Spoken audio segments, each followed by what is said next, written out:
Il Comune di Agrigento partecipa a questa iniziativa dando il suo contributo in che modo? Sì, su input della Prefettura stiamo organizzando, grazie al decisivo apporto anche del Libero Consorzio, questa settimana della Protezione Civile, prevedendo tutta una serie di manifestazioni in remoto ma anche in presenza, soprattutto con i ragazzi delle scuole medie, superiori e quant'altro, per diffondere i temi della Protezione Civile. Nella fattispecie come Comune, oltre a collaborare strettamente con la Prefettura, che ringraziamo ampiamente per il lavoro certosino che sta sviluppando, stiamo mettendo a punto i temi che riguardano significativamente il piano di protezione civile comunale. Il Libero Consorzio, ovviamente, avendo ampio respiro su base provinciale, si occuperà anche di diversi comuni della provincia. Sono delle iniziative che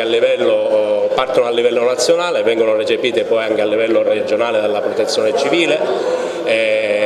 servono a sviluppare le coscienze di protezione civile, perché tutti noi siamo convinti che il primo a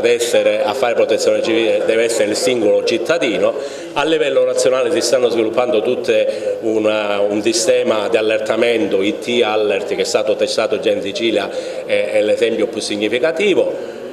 Abbiamo già da tempo previsto, visto che negli ultimi giorni si parla tantissimo di Campi Flegrei, la possibilità eventualmente di accogliere non solo in Sicilia ma anche nel comune di Agrigento eventuali sgomberati che dovessero arrivare da quella zona.